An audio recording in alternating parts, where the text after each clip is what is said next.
Welcome home to USA Global TV and Radio, a place where dreams take flight, with authentic storytelling, diverse perspectives and meaningful conversations, where global stories unite and bridges are built beyond all borders. Discover world-class education, entertainment, hope and inspiration. Together, we're building bridges worldwide.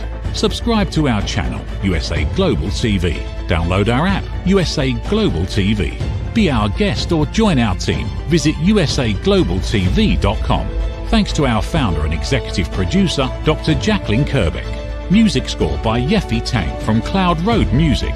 Voiceover artist Mike Porter. Creative direction by Paul Garcia. USA Global TV and Radio, your home for global connection. All rights reserved. This video and its contents are the exclusive property of USA Global TV and Radio. Unauthorized use, duplication or redistribution in any form is strictly prohibited.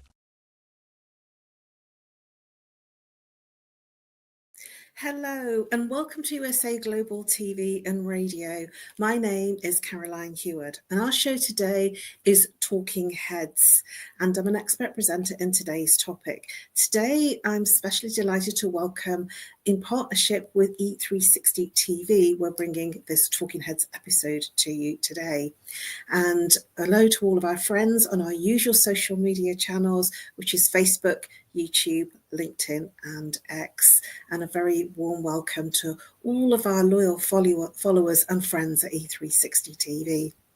I'm an expert presenter in today's topic, which is part of the Mind and Body Connection series. Our topic today is a very powerful topic, and I was incentivized and compelled to talk about this topic after watching a Netflix 4-part limited video series. The topic today is Incel culture and mental health, the hidden crisis in our young boys. And the reason I felt compelled to talk about this is I'd heard the term, but didn't really know what it was all about and didn't really understand what it was. I thought it was something that it wasn't. And in watching that 4-part documentary, it really frightened me to the point that I felt that this is such an important issue for our young boys in today's world, that it's important to share what it is, what it's all about, and how it affects our young boys and also our young girls in today's schools and in our social media society. So understanding what the culture is of the Incel movement. The Incel movement is about young boys feeling, thinking, and believing that they are in a place of taking a viewpoint of involuntary celibacy, that they feel unable to form romantic or sexual relationships. Now, this is a young boy of maybe from age 10, 11, 12, that they feel and they believe that they are unable to form romantic or sexual relationships. And that really surprised me. It shocked me to the core.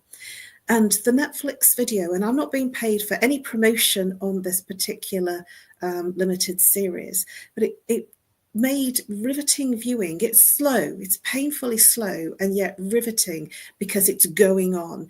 It's happening right now in our schools, in our society, and in our children. And many parents are completely oblivious. Teachers, society in general, our adults are completely oblivious to this is a culture that's going on. And what frightens me is that we feel, if we are parents and teachers, that our children, especially our young boys, are safe in their bedrooms, locked away on their phones, that they're not safe.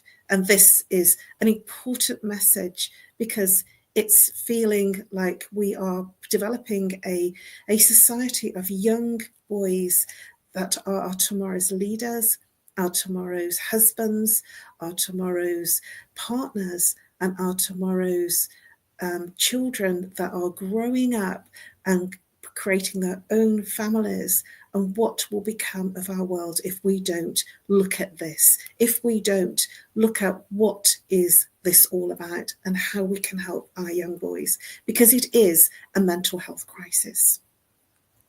The incel communities blame women on their struggles, and it creates anger management within the young boys. And also it creates an interesting and very difficult culture within young girls as well. How did it originate? Well, it first originated, the term Incel originated in the 1990s, and it was in a support group for lonely people, lonely boys in particular. And lastly, it's evolved in online communities and forums as a toxic echoing chambers of fostering misogyny and extremism. And this was also very surprising to me, and this documentary shows how the young boy, when he was interviewed in the police station, how he changed and how controlling he became and how sadistic his nature became when he was in the throes of being with the therapist. I won't give too much away because I do recommend, even though it is particularly slow in terms of its storyline, it is compelling viewing because it's real. And it was so real, it made me feel, it made me cry, it made me feel very frightened for our young boys, our parents, and our adults in society in terms of what will become of our children. So why are young boys vulnerable? It's because they are in a space of loneliness, and especially since the time of our world changing in March 2020, where the world went into lockdown, there is a lot of painful situations of young children having been in that space of isolation in their schooling, away from friends, away from being able to play, that there has been, in terms of the way that they're experiencing life, a social rejection. This has also formed, for young boys in particular, a feeling of low self-esteem, and also a sense of not feeling that they belong in the general society, and a belonging, more importantly to understand, in online forums that are spaces that promote these unhealthy situations and beliefs and experiences. Cyberbullying and online radicalization, the impact on boys. It enforces the feelings of worthlessness, and it is towards the communities, and it validates their frustration within their own personal experiences, with their own personal lives. And the tactics for online groups use of radicalization of boys. What do I mean by radicalization? Boys are looking for, young boys, I'm talking about 10, 11, 12, as young as 10, and maybe even younger. They are looking for a belongingness. They are looking for a way to be accepted and to be included.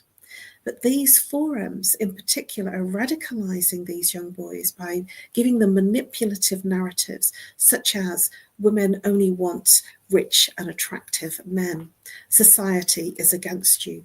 You will always be a loser unless you fight back. And there is this concept of the radicalization of their belief that it's called the 80-20 rule. Now, when I was at school and I learned about the 80-20 rule, it was about Pareto. 80% of the results come from 20% of the activity that you are doing within work or within your school. Whereas radicalization of the boys, the 80-20 rule, is 80% of girls are only interested in 20% of the boys that are available in terms of creating an emotional relationship or a sexual relationship. Now that is frightening. So 80% of boys are believing, and this is the key, they are believing that they are worthless, that they will never be able to attain an emotional connection with girls and women. And that is frightening. At 10, 11, 12 years old, our young boys are believing that there is no future for them. They will never get married, they will never have children, and they will never be accepted in society. And I just believe that that is the saddest thing that I have ever heard, and understand that people believe, young boys believe it to be true. And the radicalization online is impacting and enforcing this belief. And young boys are getting trapped in these limited and yet very, very conducive societies and communities because they feel a belonging. And when they are looking at these types of forums and communities, the algorithms on social media, what they do is if you are looking for certain things, it will give you more of what you're looking for. So if you're looking for self-help, for instance, you will find more self-help. Now, I'm always looking for different meditation techniques. I'm looking for different things that I'm interested in. And so one of the things that I do is I frequently, get videos, little TikTok videos of people dancing and 80s music. And so I know that the algorithm works. I know that if you are looking for a certain type of subject or matter, that you will find it if you are looking for it, because the algorithms on social media, whatever you are looking for, it gives you more of what you're looking for. And so it creates this almost false sense of thinking that that's all that there is on social media, whereas somebody else that's looking for Incel, for instance, or for the communities, all they will find is the radicalization ideologies of what's there in the Incel communities. And so they will be led to believe that that's all there is. So the algorithm of social media actually deepens the extreme content, and it's even harder to escape their feelings, their emotions, and their beliefs, because it's there right in their face in everything that they are looking at. The mental health and self-esteem issues are prevalent in this type of ideology because it only exacerbates what they are feeling and experiencing. And it will affect the mental health of the person in terms of their self-worth, and it will enforce a greater depression, and it will also create social anxiety. Social media also exacerbates the fact that the young boys will feel almost hopeless in their situation, and some may even develop suicidal ideation. Let me just explain and describe briefly suicide ideation. It's not the intent or the actual carrying out a life-changing situation of them ending their lives. It's the thinking and the beliefs. It's the thinking about how to end their lives and the types of strategies. So ideation is the ideas, the exploration of the ideas of how to end their lives because they can't cope of the way things are within their lives. And this can be going on when the young boys are in their bedrooms where the parents feel that they're safe, they're quiet on their phones or on their notepads or iPads, and the parents feel they're safe because they're at home, but they're not. Because behind their screens, they are going into what I can only describe as what I would say is one huge hellhole. And the feelings of the rejection and the feelings of low self-esteem only get greater impacted. So they will almost withdraw into their screens and withdraw into the communities of the young boys that are also experiencing the same experiences of feeling not worthy, not good enough. Now, when a young boy of between 10 and 12, 13, believes that they're not good looking and they're not good enough, and they don't believe that they will ever form an emotional connection, never mind a sexual relationship with a girl or a woman, that will move them into places that they're in a situation of their family where their parents, they're seeing loving parents, and yet they will believe that that won't be a possibility for their life. So think about it. Just think about a young boy of 10, 11, 12, 13, our teens. How impressionable you might be at that sort of age. And how in that sort of age that we're like a sponge, we soak things up and we believe everything. Maybe we don't believe everything, but we believe when we find a place of belonging that this is the way to belong. So instead of these online forums building confidence and social skills and connections and resilience, they're actually told that they're doomed. They're doomed to a life of failure. They're doomed to live without that emotional connection that they see in others, in their friends, in people that they know at school. Remember the 80-20 rule. 80% of the girls are forming emotional and sexual relationships with 20% of the boys. The 80-20 rule is stark. And so they will see that small section of boys having the emotional connection with girls, which will exacerbate their feelings of hopelessness. It will impact them in terms of, rather than finding a way of being resilient and a way of building self-esteem, they will actually lose the sense of being able to find a way to grow and evolve and become all that they could be and would be possible for them to be. And the impact of society and relationships, it affects the ideology on their views on women, because it dehumanizes women in terms of looking at women as objects, almost like a prize, a trophy. Like if I win a trophy, then I will be looked at as one of the successful ones. Remember, 20% of the boys, 20% are the ones that will form that healthy relationship. 80% won't. 80% of the boys will be dehumanizing women and girls. This causes a social pressure for girls. This causes an incredible situation in terms of our future, of our world, our global world, in terms of how we will view women and girls and how boys will be viewing and treating women and girls. Prizes. I know what that feels like, to be the trophy, to be the girlfriend, the one on somebody's arm. I never really thought about it when I was young. And I remember going out with a group of girls on my normal Sunday night out. And I always wanted the night to go on. It finished early on a Sunday. And I always wanted to extend the evening somehow by going onto a club or off for something to eat. And there was one particular gentleman that I got to know in terms of being a regular at the pub that had a disco every Sunday night.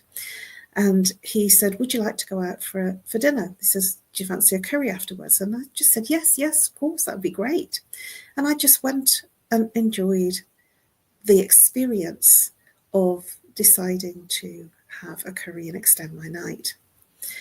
And that particular experience led to a very difficult conversation, because the conversation that we had was, he didn't believe that I was needing to be with a boy, a man.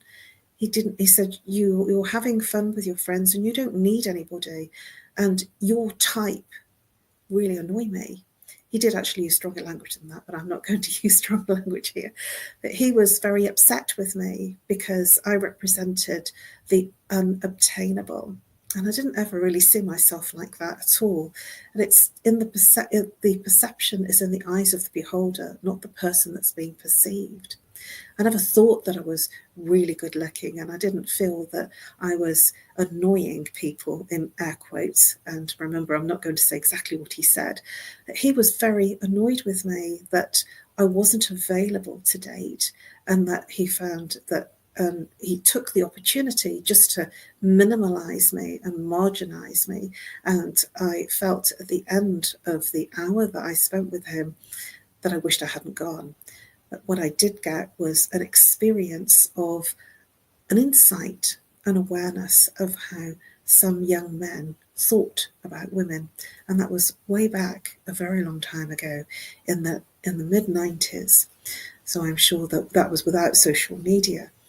And sharing that experience with you gave me some insight in terms of how boys feel that they are not able to form emotional and sexual relationships with girls because they don't feel good enough, worthy enough, or good looking enough, or rich enough, or attractive enough. How does that sound?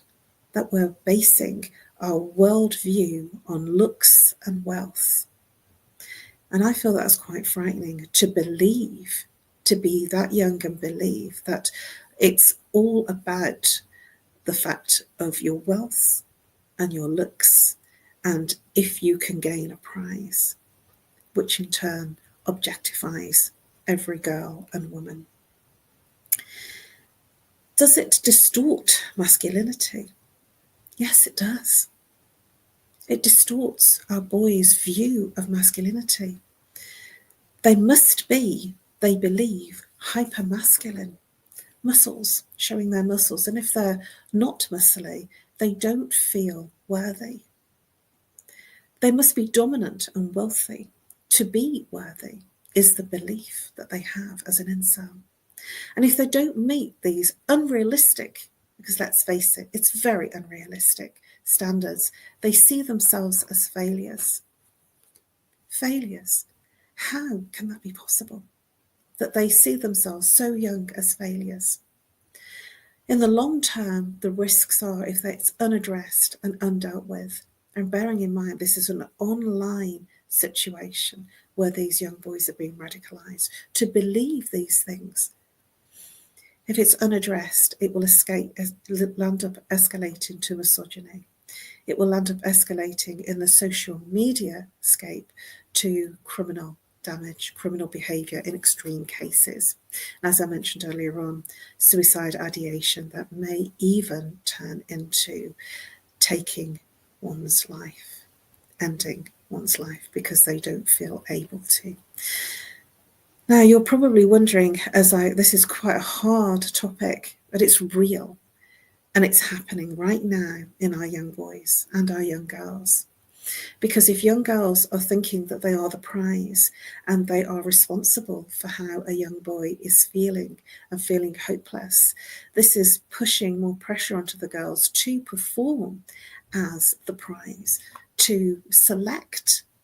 The selection process is powerfully undermining for even the girls to perform and make sure that they choose the right boys. How can we break the cycle? How can we change the way our young boys feel? How can we change the way society is forming and the way that these young boys will grow up into young men? They will be our tomorrow's managers, our tomorrow's leaders, and they will be possibly tomorrow's parents. They may form misogynistic relationships, and they may be, if we don't sort something out and we don't address this issue, they may turn out to be the ones that are verbally and mentally and emotionally and physically abusing our women and girls. And that is something that is very dear to me in terms of how are our boys growing up, that we need to see what will happen if we don't address it now. Parents, teachers, grandparents, I implore you to watch. And remember, I said earlier on, there is no advantage of me talking about this particular short limited series it's called Adolescence on Netflix.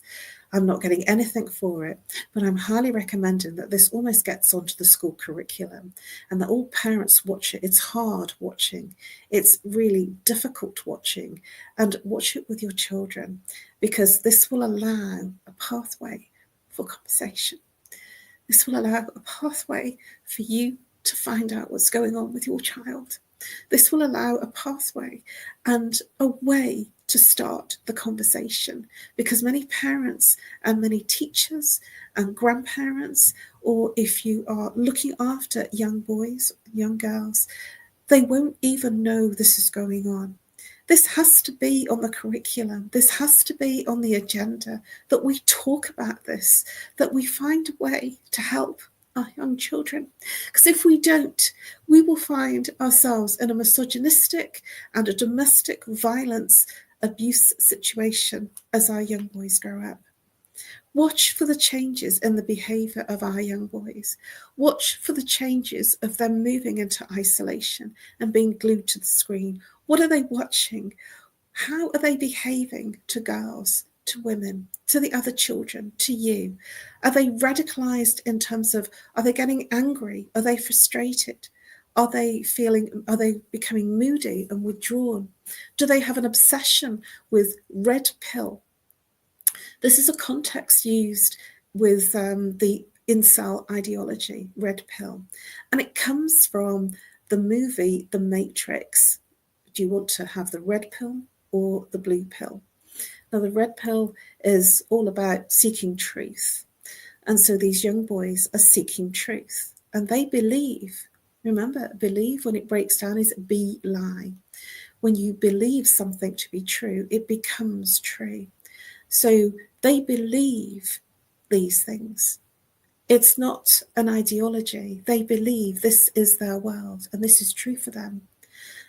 We need to guide our young boys into healthier communities. We need to have the conversation. We need to build up their self-esteem, their confidence. I want to share something with you, that a story of a young man that I met when I first went to university, which I did much later in life. I didn't go to university till I was 27. And I joined an organisation for personal self-development. And I still am friends with this group, with many of this group of people in the community. And I remember a lot of us, the girls, getting married and having relationships. And there was one particular guy, and he was a train spotter, bit of an anorak. He was a very lovely person. He was friends with everybody in the community. And I remember him saying, especially when he was at a wedding, when will it be my turn? And I remember feeling very sad. When will it be my turn? And I mentioned to him, there will be someone for you. There is someone for everyone. And when I said that, I truly believe that. And then a number of years later, he met his match in love, an amazing relationship, and now they're married, happily married. And they both love the same things. They both came from an organisation where they met in Mensa. He had 2 stats degrees and was very much a highly intelligent person. Maybe not so good looking, a highly charismatic and intelligent person. But what it made me realise is, when I was at his wedding, it's possible. It doesn't matter about your looks. It doesn't matter about your wealth. And it doesn't matter what you think. There is someone for everyone. And this is what we need to foster, that it's not about the prize. It's about living a life of value and a life that's worthy. Because I believe, and I have witnessed for myself, that when I was young, I was attracted to very good-looking men, ones that were unobtainable, that I wasn't interested in them because they had different views on life and they didn't treat girls very well. And so they were great as friends. And the ones that I did go out with, I was extremely careful in terms of the types of boys that I chose to go out with when I was young. But what it made me realise in later life, it's not about the looks. It's going beyond that, and it's going beyond what's on the outside. And I truly believe that beauty comes from within and extends the person outwardly. You can be the most beautiful person inwardly in terms of how you view life, how you feel, how you treat people, how you treat animals, how you treat nature, and your thoughts and your expressions. And I truly believe that it is possible to be the most beautiful person on the inside, even if you don't believe that you have looks and you are worthy of the prize. And when you believe that, the beauty comes out externally. It's not about, everything cannot be about looks. Because if we base our society and our world on looks, then we're going in the wrong direction. And so how can we instill this ideology of confidence, of empathy, compassion, and have healthier communities? I implore you and encourage mentorship, therapy. Mentorship, guiding and leading and creating role models, being a role model for your young boys, being that role model that shows you that everything is possible, that it's not about suffering, that it's not about pain, that it's about choosing something that you believe in. And one of the things that I felt that guided me through is that I had hobbies. I always had something I was interested in.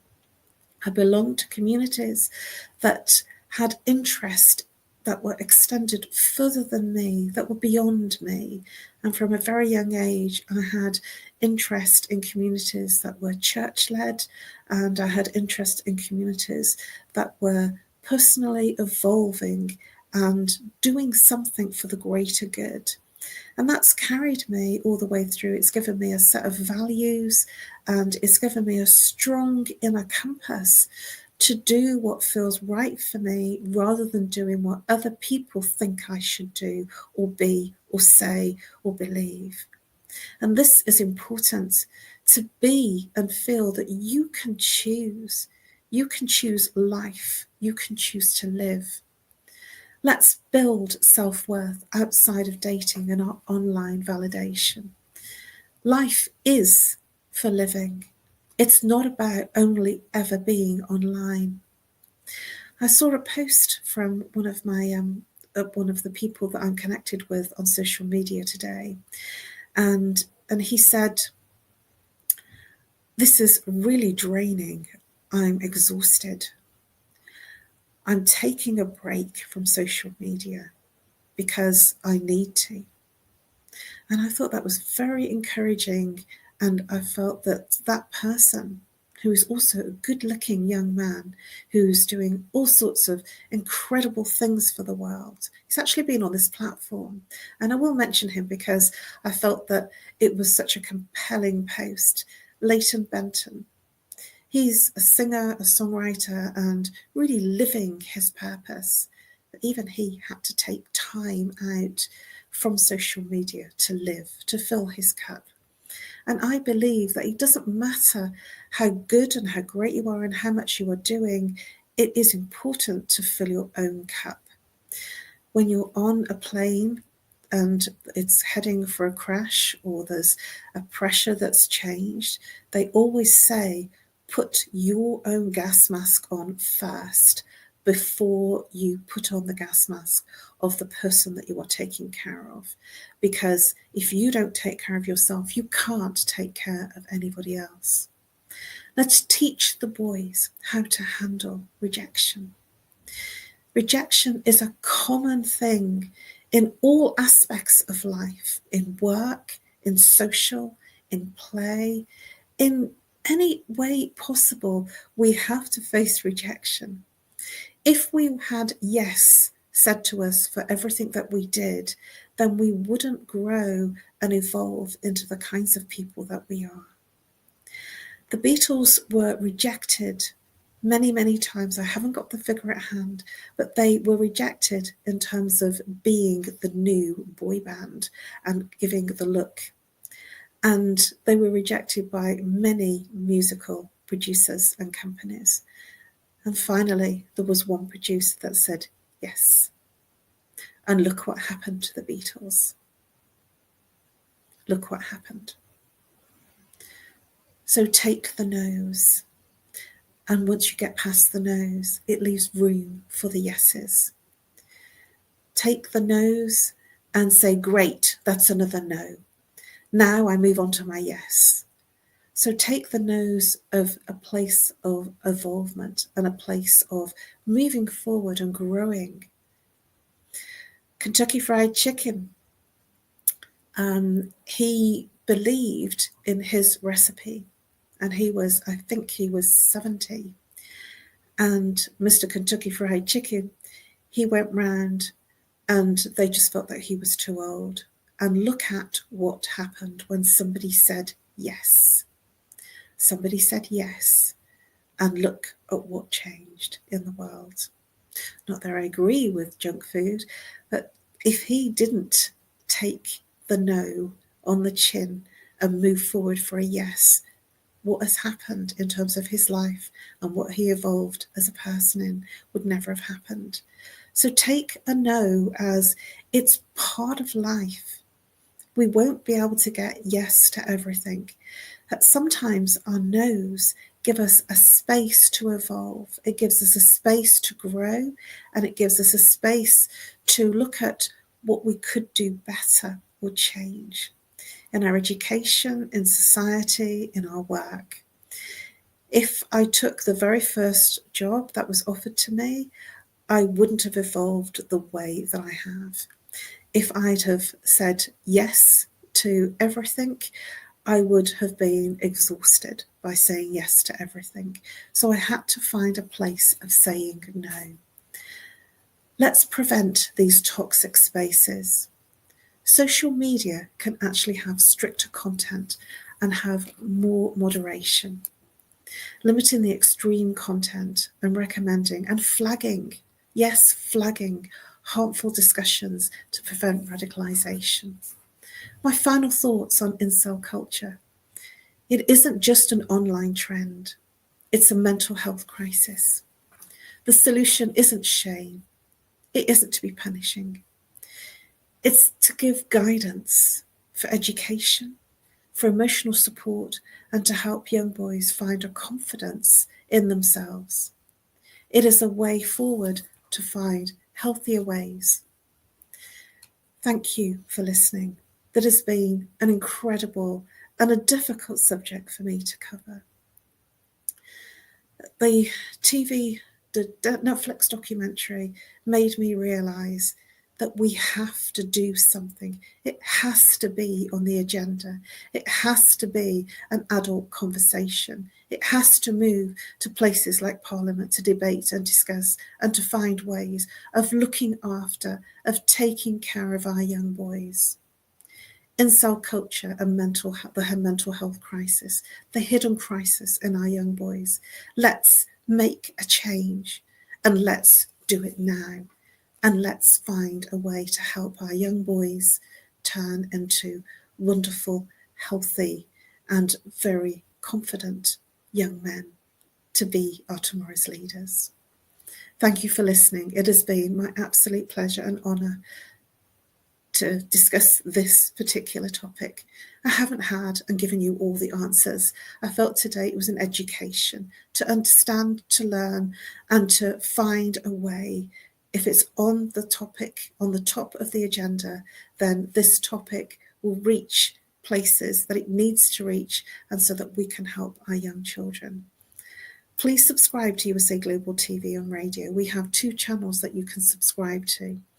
If you feel that you need any support, any guidance, any help, please reach out to your parents, to your teachers, to your grandparents, to elder parents. I offer a free short consultation if you would like to reach out to me, and you can find more help if you follow my Talking Heads episodes on USA Global TV and Radio.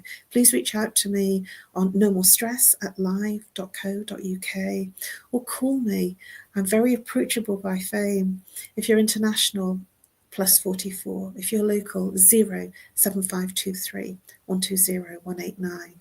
Or follow me on social media. I'm on YouTube, I'm on Facebook and LinkedIn. Those are my preferred platforms. But please do reach out to me, drop a message. It will be in confidence, and I am here to help you. Please reach out. Thank you very, very much for listening. Let's make a change in our world for the better.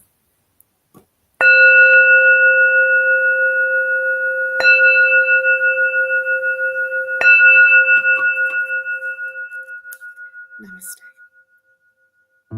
In a world full of noise, misunderstandings, and interruptions, master the art of listening with Dr. Jacqueline Kerbeck. Dr. Jacqueline Kerbeck is the listening mentor of USA Global TV and Radio and the Amazon #1 best-selling author of Mastering the Power of Elevated Listening. Elevate your listening. Elevate your life.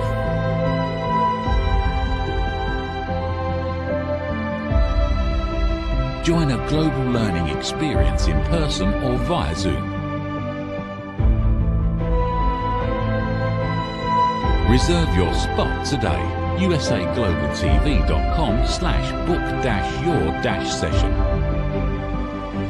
or drjacqueline.thinkific.com.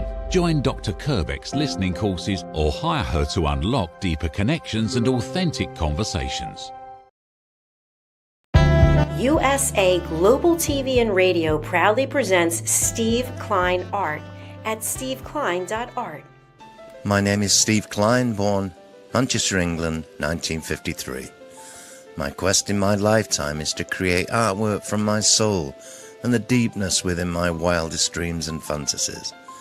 In 2012, my heart stopped when I was given too much anesthetic for a minor knee operation, and this near-death experience took me to another multidimensional world, an out-of-body experience, and I was given the gift of being blessed by an overwhelming, burning passion to become, for the very first time in my life, an artist with an eternal, passionate desire to bring my art, which I've named multidimensional, subliminal, freeform art, to the world, as only 3% recover from what I experienced, and now in my golden years want to release my cosmic, vital energy through my art to allow people to be a part of my cosmic dance.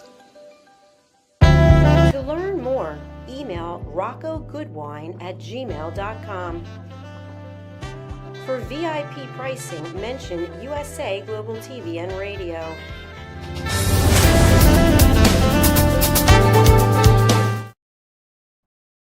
Meet Red O'Loughlin, TV show host, presenter, and author. Howdy y'all, Red O'Loughlin here. I'm a TV host on the USA Global TV and Radio Network. Red has 3 weekly shows every Thursday. I've been a TV host now with USA Global probably maybe just a little over 3 years. Probably, I know for sure, 250, 300 shows. Join Red on the Corner Bookstore.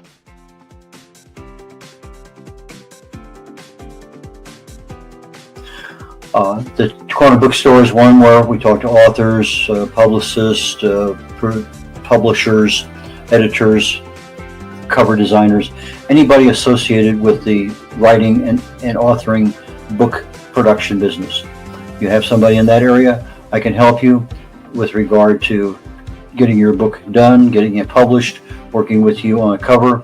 A lot of things I can help people with, and I have probably maybe published over 40 books for people so far.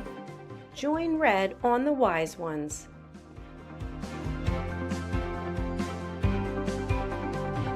On the Wise Ones, I'm looking for entrepreneurs, business owners, people who have wisdom, lessons learned over time that they can share with others. So please go to usaglobaltv.com, sign up, and join me there.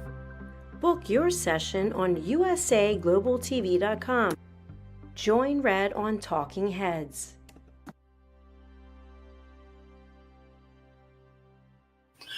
On Talking Heads, I take my experience. I fell in love with chemistry many years ago, got a degree in it, got an invitation to Vietnam, never practiced chemistry per se, but I did get a chance when my wife was going through chemo to get back into the chemical end of things. I started looking for cause and effect relationships.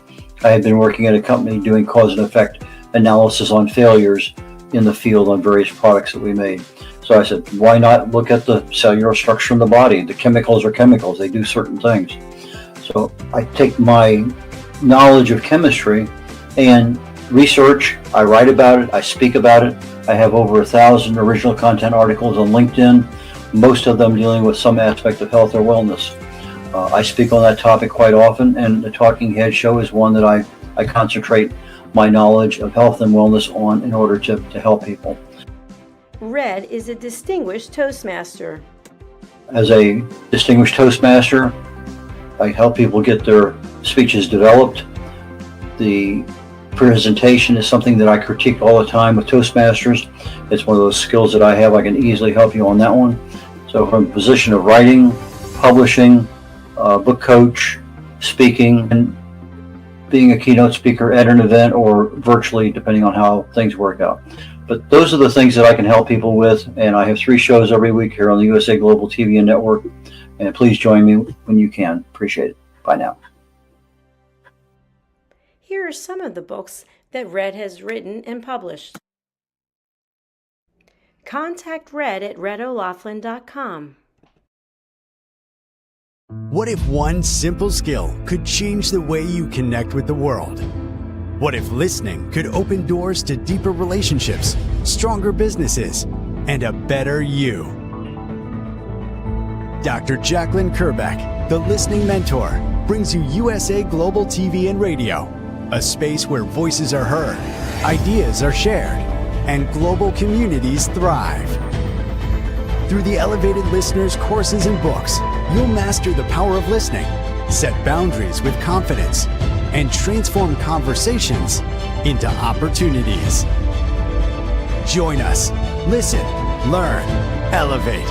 Whether you're a leader, a coach, a business owner, or someone seeking stronger connections, your journey starts today. Subscribe, learn, and transform today. Thank you, viewers and listeners of USA Global TV and Radio, for joining us today. We're honoured to have your time and attention as part of our global community. At USA Global TV and Radio, we believe in the power of authentic conversations, meaningful connections, and creating a world of possibilities together. Want to be part of something bigger? Join our team of elevated listeners at usaglobaltv.com, a space where your voice matters and your ability to listen transforms relationships. Stay connected with us across all our platforms for thought-provoking discussions, expert insights, and empowering stories. Subscribe to our channels at youtube.com/c/USA Global TV. Follow us on social media and explore the endless opportunities we're creating for growth, learning, and inspiration. Together, we're not just broadcasting, we're building bridges and changing lives one conversation at a time. For inquiries, contact us at info@usaglobaltv.com.